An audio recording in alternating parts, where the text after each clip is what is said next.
a state of Ashmita and avidya, because we're seeing ourselves as others project on us that they are. You're simply being shaped by data and programming and information. And so in essence, you're not even really you.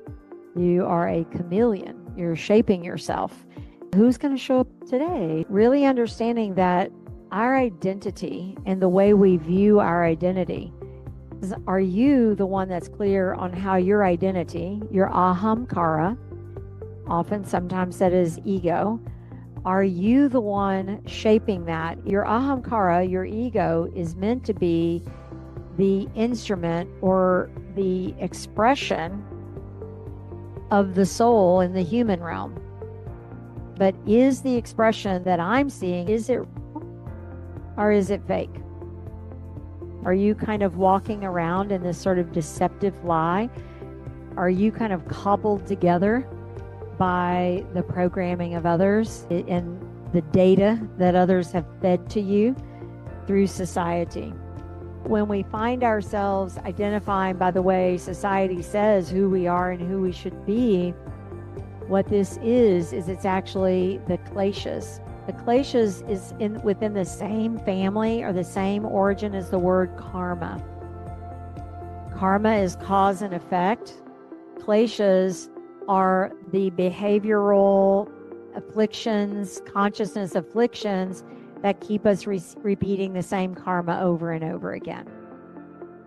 And we all think we've got like 20,000 different problems, but we really don't. All we really have is a lot of data and information, with the kleshas being the primary program that we're acting them out with. And so then what begins to happen within the kleshas is that fear and control becomes our primary way that we identify ourselves, which is the major misidentification, that we're driven by fear and control. Judgment is a result of fear and control. Curiosity, sense of wonder and awe, because that's the opposite of judgment when I'm seeing something. When we're in curiosity, we have a space that's open, that anything can unfold.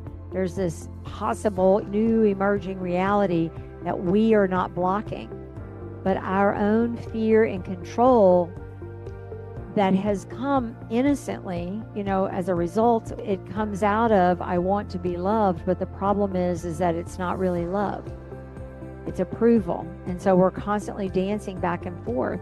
It's painful for many people, because especially if one person in a couple, a partnership, or somebody that you're close to, one person really starts growing and evolving and changing and the other one is not.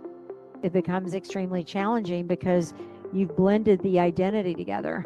You've literally taught this other person how to treat you based on that identity.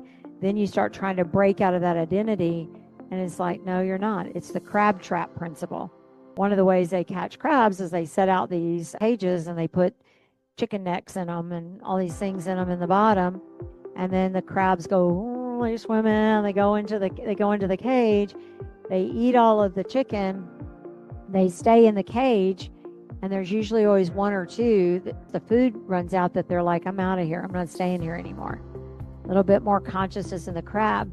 Well, the crab starts trying to make his way out of the cage, but the other crabs won't have it.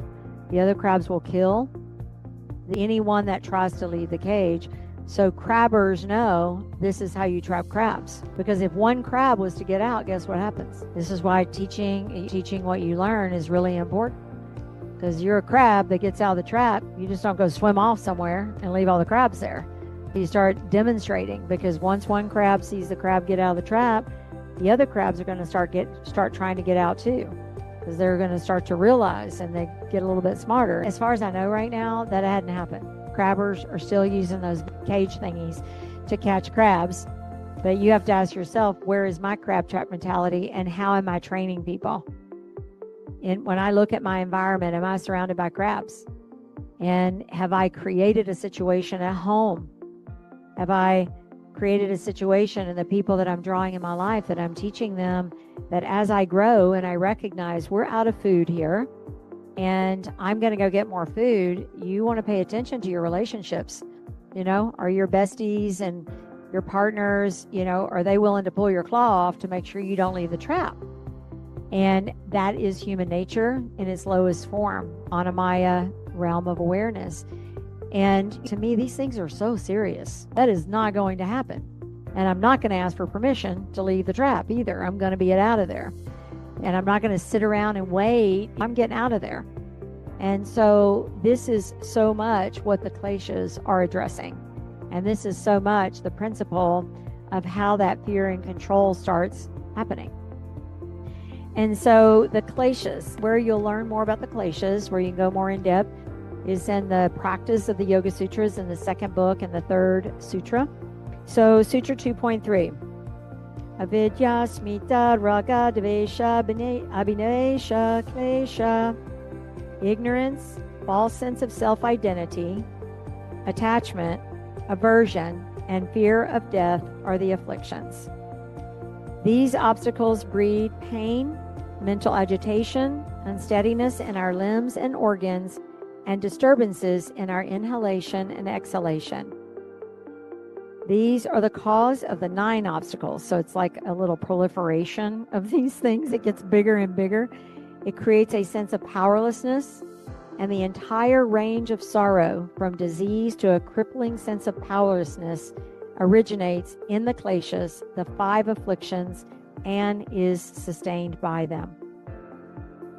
The awakening of the 5 afflictions brings a 4-fold result. It accelerates the powers of the 3 gunas, sattva, rajas, and tamas. It lays the foundation for change, and it connects the currents of cause and effect. Meaning, when it comes to karma, you start being able to go, oh, if I keep doing it that way, I'm going to keep getting the same result, And so we start to see it, and it begins to bring our actions to fruition to where we can see it. So the kleshas are a very important part that you want to bring back into your awareness for you more experienced students, particularly as we're moving into this new cycle, moving in so intentionally that way into this new cycle, and really getting that there's nothing wrong with you, but there is this hub, this core principle called the kleshas that sits right in the center of everything. In every cycle, every year, it's very important to awaken yourself to, where are these showing up? How can I connect the dots a little bit more so that every year and leading into every 7 years, that I may begin to affect the trajectory of each iteration or each reincarnation? Because you're literally reincarnating. We're really reincarnating every 24 hours. But it's like we begin to create, and this is really what Best Self Challenge is. It's just that on how am I going to reincarnate this year? What is the new iteration? But we must first bring forward where these kleshas are showing up for us. Where are our leading edges? And if you're a little bit like, I don't give a crap, I don't care, I'm not going to worry about it, you can see clearly that you are completely acting out on a klesha, but diving into the story thinking it's a thing, concerning yourself with your emotional state when honestly you're not going to do anything about it. You're not going to change it. You're just going to think about it and think about it and think what story maybe made it happen, and I wonder why, and I'm going to use my brilliant yoga knowledge that I've gained to change it. No, you're not. You're not going to change it. If you're in avidya, it's not going to happen. You're simply in concept of self, moving the furniture around, feeling like you're actually doing something when nothing's really happening. So at best, it's really important to say, let me wake up to where it's happening. I may not be willing to do anything about it, but let me at least be awake to it so that I'm not judging and blaming others for my nonsense.